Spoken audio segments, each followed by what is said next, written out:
Yeah, well, the first rule to economics seems to always Bem, be a primeira regra da economia predictability. parece ser sempre a previsibilidade, o que faz Economies sentido. want Diferentes países slow, preferem mudanças gradual lentas e graduais, changes being baseadas em tested testes, em vez de as fazer opposed algo to revolucionário que possa revolutionary desestabilizar os changes. But mercados.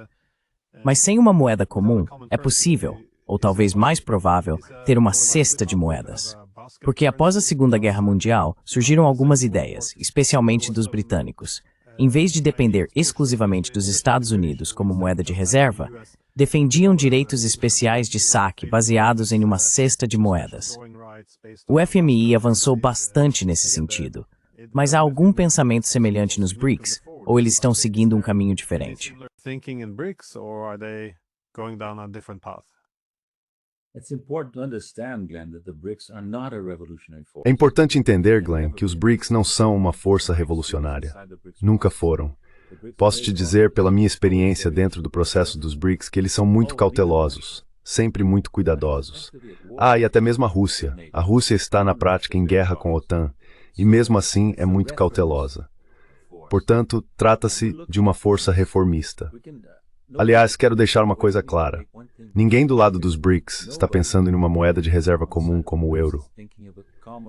Estamos pensando em moedas internacionais paralelas, limitadas a transações internacionais entre os países. E isso poderia assumir a forma, exatamente como você disse, de uma cesta de moedas, uma cesta semelhante aos direitos especiais de saque, não uma moeda semelhante ao euro. Essa é a principal distinção que deve ser feita. Os SDR foram uma boa ideia. The SDR was a good idea. It was created by in my native town. Foi criado na minha cidade natal, o Rio de Janeiro, em 1969, durante uma reunião internacional do FMI, mas nunca se tornou uma moeda internacional. Por quê? Porque os Estados Unidos nunca o aceitaram. Os Estados Unidos nunca apoiam nada que possa rivalizar com o dólar. Isso é visível ao longo da história. Foram muito hostis ao euro. Lembre-se, os Estados Unidos foram sistematicamente hostis ao euro. Todos os economistas americanos que falaram sobre as chances de o euro funcionar foram negativos, excessivamente negativos, como acabou se provando. Mas eles controlam o FMI, então não permitem isso. Eles têm poder de veto sobre as decisões que regem os SDR, os direitos especiais de saque, e usam esse poder de veto. Lembro que durante meus 8 anos em Washington, no FMI, vários de nós tentamos muitas vezes, fortalecer o papel dos SDR. Os Estados Unidos nunca permitiram.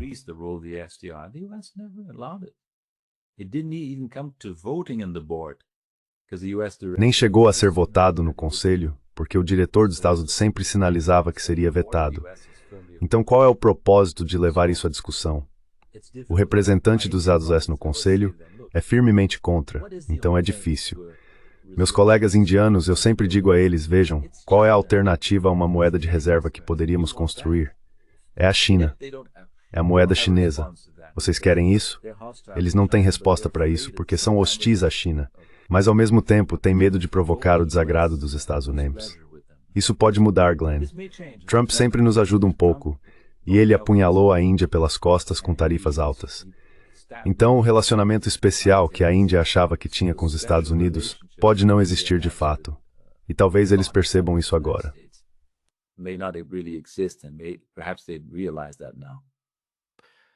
Well, if de-dollarization is to a large Bem, extent driven se a by, desdolarização é em grande parte impulsionada pela tentativa de se proteger contra os riscos crescentes de os Estados Unidos assumirem uma dívida insustentável e usarem sua moeda como arma, então isso pode forçar os países do BRICS a tomarem medidas mais firmes. Quero dizer, se o dólar se torna menos confiável, manter o status quo não vai trazer muita previsibilidade.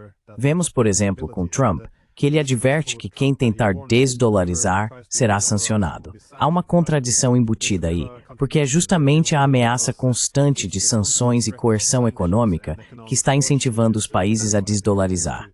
É um pouco como ameaçar bombardear o Irã se ele desenvolver armas nucleares. Isso só vai encorajar o processo. E eu estava me perguntando, você vê a possibilidade de o dólar entrar em uma espiral de morte ou caminhar para uma implosão, na qual o BRICS teria que dar um passo mais ousado e revolucionário? take a more daring revolutionary step? I agree with the way you put the matter. Concordo com a forma como você apresentou a questão antes da sua pergunta, que é uma questão crucial. Tenho defendido, inclusive neste artigo que estou finalizando, que os Estados Unidos estão em um lento declínio relativo, e a Europa também, embora o declínio europeu seja um pouco mais rápido. Mas podemos chegar a um tipo de ponto de inflexão que poderia ser uma nova crise financeira internacional originada nos Estados Unidos e na Europa. Lars Steber smort grootste dat nooit. Agora, não esqueça disso. You matter de Cruz de Lehman, en ele que evita um porto seguro. The US was still seen, the dollar was still seen as a safe haven. So we had the paradoxical effect of a crisis. Então temos o efeito paradoxal de uma crise originada no sistema financeiro dos Estados Unidos, provocando uma fuga para a qualidade, sendo a qualidade, veja bem, o dólar. Agora, eu acredito, e posso estar errado, mas acredito que o dólar americano não desempenhará mais esse papel de porto seguro. Se uma crise estourar, digamos, se a bolha nos mercados de ações e nos ativos dos Estados Unidos estourar, como já aconteceu muitas vezes desde a década de 1980 no sistema financeiro ocidental, o que acontecerá? Haverá uma queda do dólar americano, com as pessoas fugindo dos Estados Unidos em direção ao ouro, ao RMB. E então a China terá de se fazer uma pergunta.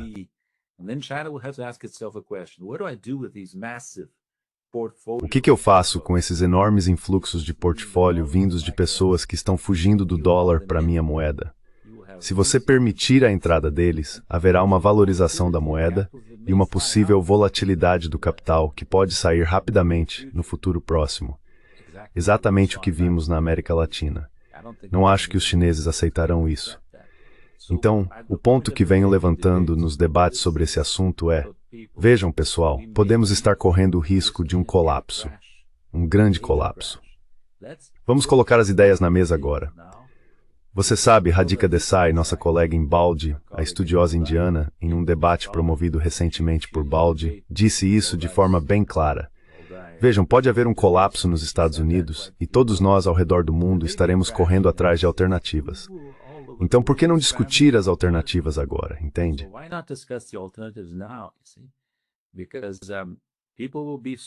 Porque as pessoas vão se surpreender ao ver o dano que pode surgir de uma grande crise nos Estados Unidos ou na Europa, nas circunstâncias atuais, quando os Estados Unidos e a Europa já estão muito enfraquecidos.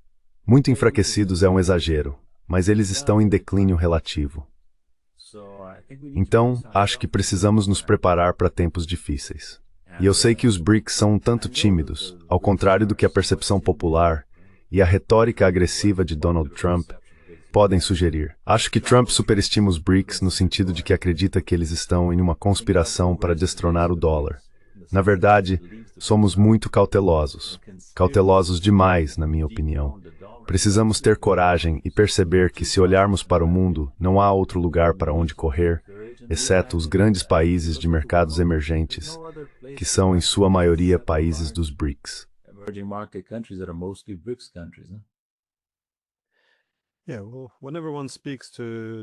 Sim, bem, sempre que alguém conversa com generais e diferentes líderes militares, eles sempre fazem o mesmo ponto.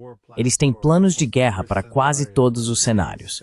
Caso haja uma guerra amanhã, você não quer ser pego de surpresa. Faria sentido se os economistas também tivessem alguns planos. Quero dizer, se você realmente perceber que o dólar americano está se esgotando, isso poderia chegar a um verdadeiro ponto de inflexão, como você disse. Então deveria haver alguns planos.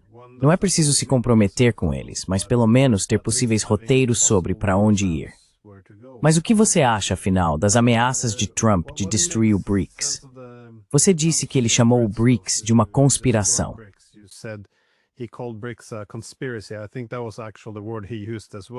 Acho que essa foi realmente a palavra que ele usou também, que era uma conspiração contra os Estados Unidos. Mas ele também fez alguns comentários sobre querer destruir o BRICS. Ele fez afirmações muito estranhas de que países estavam deixando o BRICS em grande número por causa de suas grandes ameaças, embora não tenha dado nenhum exemplo. Por outro lado, ele certa vez sugeriu que a Espanha fazia parte do BRICS. Então talvez ele ache que a Espanha saiu do BRICS. Não tenho muita certeza. Mas o desejo de desmantelar o BRICS e causar divisões internas parece bastante real, e haveria muita força política por trás disso em Washington. Você vê algo disso realmente acontecendo? E o que os Estados Unidos podem de fato fazer para afastar esses países uns dos outros? To drive these countries apart.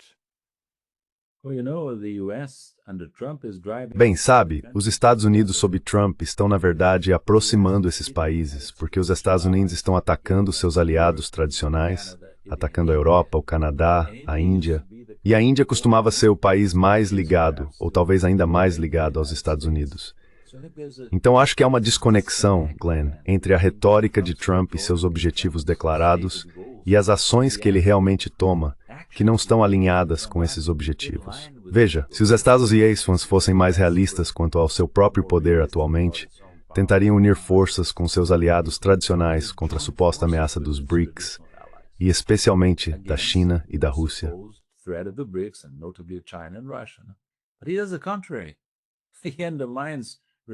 Mas é o contrário. Isso prejudica as relações com o Ocidente, Europa, Canadá. Talvez agora o Canadá pareça mais receptivo e a Europa esteja tentando agradar Trump. Mas nós sabemos, você sabe melhor do que eu, que os europeus ressentem profundamente o que Trump fez desde que voltou ao cargo. O mesmo vale para o Canadá. O mesmo vale para o México, outro país próximo aos Estados Unidos. Então, acho que Trump está sempre atirando no próprio pé, o tempo todo. Voltando à questão que mencionamos antes, a incompetência da liderança no Ocidente torna muito difícil para o Ocidente resistir.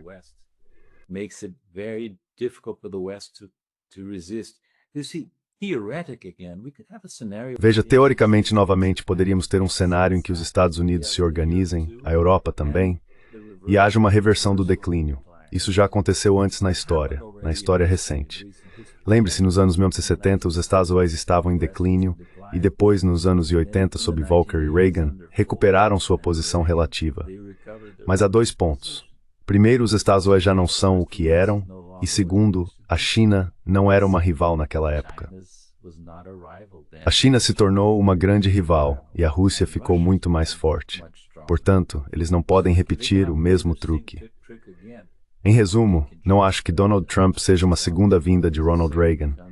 Assim, o declínio continuará e pode se tornar ainda mais acentuado se ocorrer um colapso financeiro nos Estados Unidos.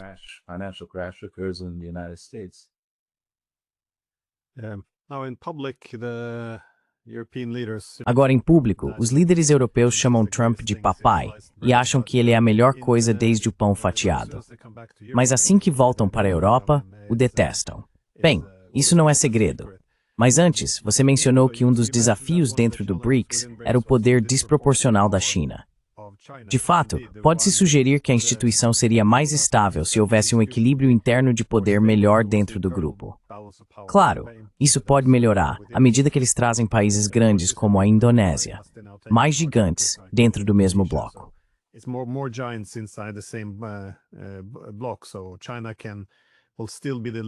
Então, a China continuará sendo a principal economia, mas com menos capacidade de dominar.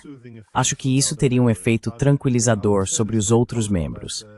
Mas eu sempre faço o mesmo comentário.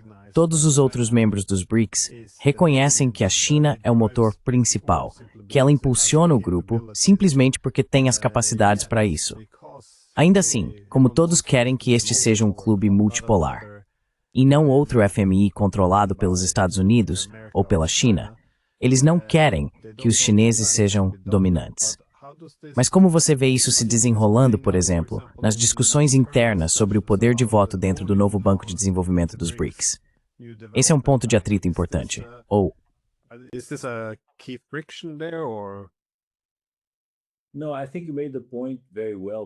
Não, acho que você expôs o ponto muito bem, mas não nesse contexto. Quero dizer, não há atrito sobre direitos de voto dentro do novo Banco de Desenvolvimento, porque isso foi estabelecido por tratado em 2014. Os 5 membros fundadores, Brasil, Rússia, Índia, China e África do Sul, têm poder de voto igual cerca de 18% agora, já que alguns países aderiram ao banco além dos 5 originais. Mas o ponto principal que você está levantando é totalmente relevante. É realmente a questão crucial para o BRICS, entende? Porque vamos ver como isso se desenrola. Deixe-me colocar desta forma. Eu frequentemente assisto aos seus debates com figuras proeminentes do Ocidente. Deixe-me resumir, só veja se estou certo. Let me summarize. Just check if I'm correct. If you look at a scholar like John Mearsheimer, Se você observar um estudioso como John Mearsheimer, ele diria que a China vai jogar o jogo típico das grandes potências: geopolítica, dominação, egoísmo e assim por and diante. Jeffrey Sachs, for example, Jeffrey Sachs, por outro lado, acredita que a China pode desempenhar um papel diferente, baseado em sua história, no confucionismo e assim por the diante. question we ask, I ask myself, Então a pergunta que me faço o tempo todo é se a China manterá sua política tradicional de relações pacíficas com outros países, sem impor sua vontade, ou se à medida que seu poder crescer, isso poderá subir a cabeça, por assim dizer, e a China se tornará um segundo Estados Unidos. Esperamos o melhor, mas nos preparamos para o pior. we hope for the best, but prepare for the worst. Countries like Brazil are large enough. Quero dizer, países como o Brasil são grandes o suficiente, Brasil, Índia, Rússia, para perceber que não queremos trocar 6 por meia dúzia, o que seria substituir a hegemonia dos Etausná pela hegemonia chinesa. Não. Por exemplo, se avançarmos na discussão sobre uma nova moeda de reserva, precisamos garantir que o papel da China em um novo sistema monetário não seja excessivamente dominante. Caso contrário, voltaríamos à estaca zero em termos de relações internacionais. Então a questão é se a China pode ser construtiva, no sentido de reconhecer que é poderosa, mas que não deve tentar esmagar os interesses de outros países, certo? Acredito que há uma chance de a China ser diferente. Mas vamos ver se é Mearsheimer ou Sachs quem está discutindo o tema de forma mais adequada. Discussing the issue more appropriately.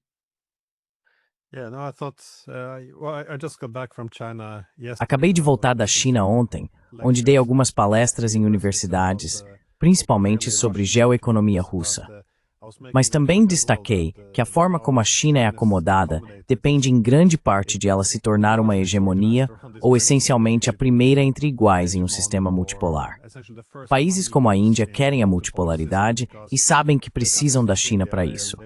Mas, se a China se tornar hegemônica, isso enfraquece o objetivo, inverte toda a lógica.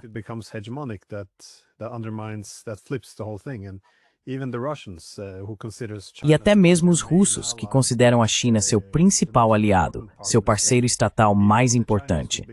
Se os chineses se tornassem outra América, buscando ditar as regras, então você sabe, isso causaria medo nos corações do Kremlin. Eles não aceitariam isso. E mesmo para os Estados Unidos, tem-se a impressão de que uma das principais preocupações em relação à China é que a retórica gira em torno dessa ideia. Devemos ser o hegemon ou a China deve ser o hegemon? Mas, se houver uma terceira opção, se os chineses estiverem promovendo um sistema multipolar, bem, isso seria algo muito diferente para os americanos, porque então eles poderiam recuar um pouco de volta através do Atlântico e do Pacífico.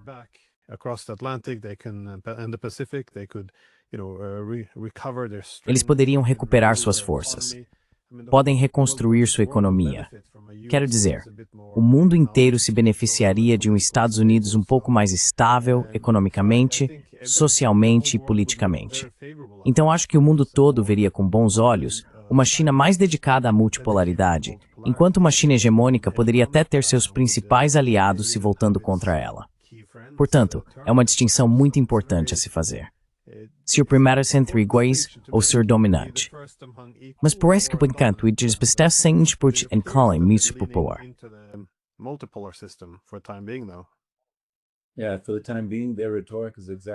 Sim, por enquanto, a retórica deles é exatamente essa. Eles se veem, se apresentam como membros do Sul Global.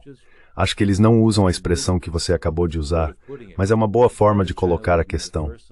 Se a China será a primeira entre iguais ou um novo Estados Unidos, certo?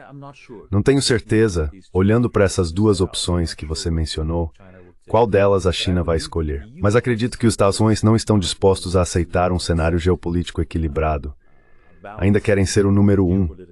Os Estados Unidos são viciados em ser o número 1.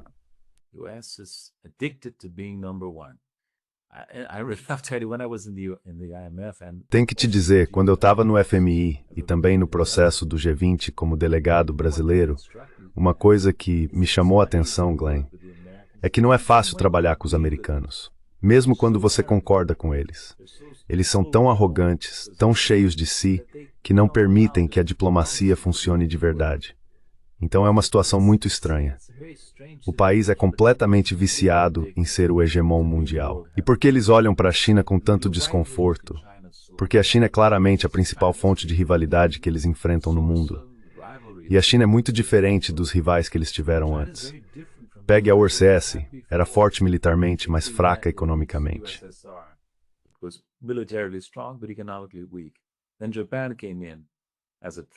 Então, o Japão surgiu como uma suposta ameaça, politicamente fraco, militarmente fraco, mas economicamente forte. Agora a China possui ambas essas forças.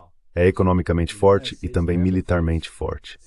Assim, os Estados Unidos nunca enfrentaram um desafio desse tipo, e o estão enfrentando em um momento em que estão internamente enfraquecidos, política, econômica e socialmente. Portanto, acredito, e concordo com você, que seria muito melhor para o mundo se os Estados Unidos percebessem que o mundo está mudando. Ele não voltará ao momento unipolar tão cedo, ou talvez nunca. E eles deveriam fazer sua parte para promover uma cooperação pacífica e harmoniosa. Isso depende em grande parte dos Estados Unidos, mas eles não o farão.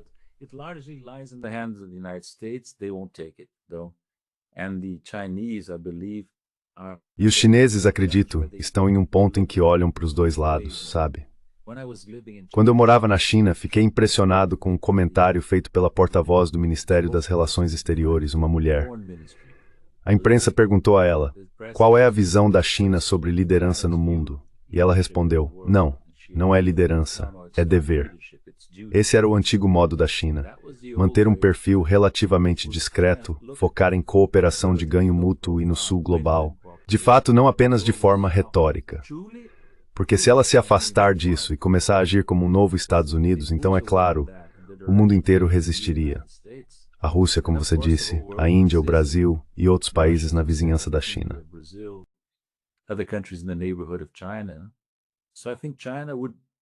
Então acho que seria muito sensato da parte da China adotar uma postura muito suave e cooperativa em relação ao resto do mundo.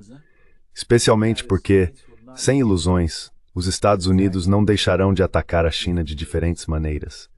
Espero que eles já tenham perdido essa ilusão, porque foram tão moderados em relação aos Estados Unidos, Glenn, que em alguns momentos dos últimos 15 ou 20 anos, tive a impressão de que queriam um processo de G2 com os Estados Unidos e a China, equilibrando as cartas. Mas acho que com Trump eles finalmente perceberam que isso não é possível e têm resistido com sucesso aos ataques que os Estados Unidos vêm fazendo ou ameaçando fazer contra eles.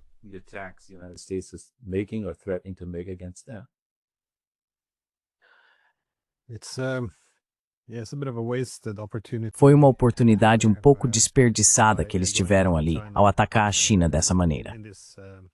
Minha última pergunta, porém, é sobre bem. Na verdade, primeiro tem um comentário rápido. Acho que sempre se tratou de arrogância. Se você tem um mundo centrado no Ocidente por 500 anos, isso realmente alimenta alguns egos inflados e arrogância. Mas acho que, depois da Guerra Fria, a soberba levou isso a um novo patamar, porque passei muito tempo na Europa e na Rússia. E lá a impressão é que depois da Guerra Fria, bem, durante a Guerra Fria, pelo menos, você se sentava com os soviéticos como uma espécie de igual. Você reconhecia suas preocupações, buscava algumas soluções diplomáticas por meio do compromisso. Mas depois da Guerra Fria, tudo isso foi por água abaixo.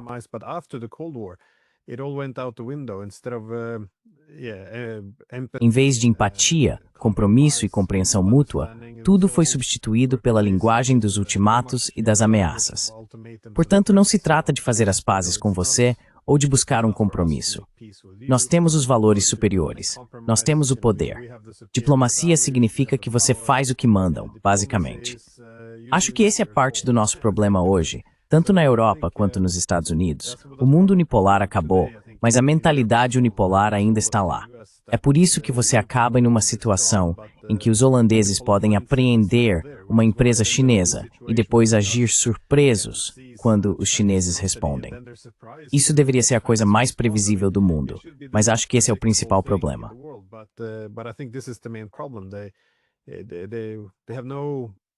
Eles não têm problema em impor sanções a outros países, mas quando as sanções recaem sobre eles, surge uma fúria enorme.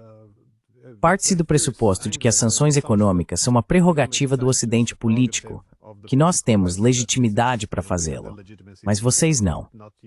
É algo muito estranho. Desculpe, minha última pergunta era sobre os europeus. Agora eles estão falando em confiscar ativos russos, ou querem legalizar o uso desses ativos como garantias para um empréstimo. Há várias formas de enquadrar isso juridicamente para tornar legal a apreensão desses bens, algo que nunca foi feito antes. Como você vê a probabilidade de isso acontecer e quais seriam as consequências?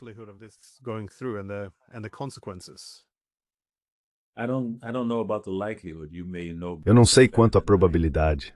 Você talvez saiba melhor do que eu quais são as chances, mas se isso acontecer, seria a culminação do que já vem ocorrendo. O congelamento dos ativos russos já é uma violação dos direitos de propriedade.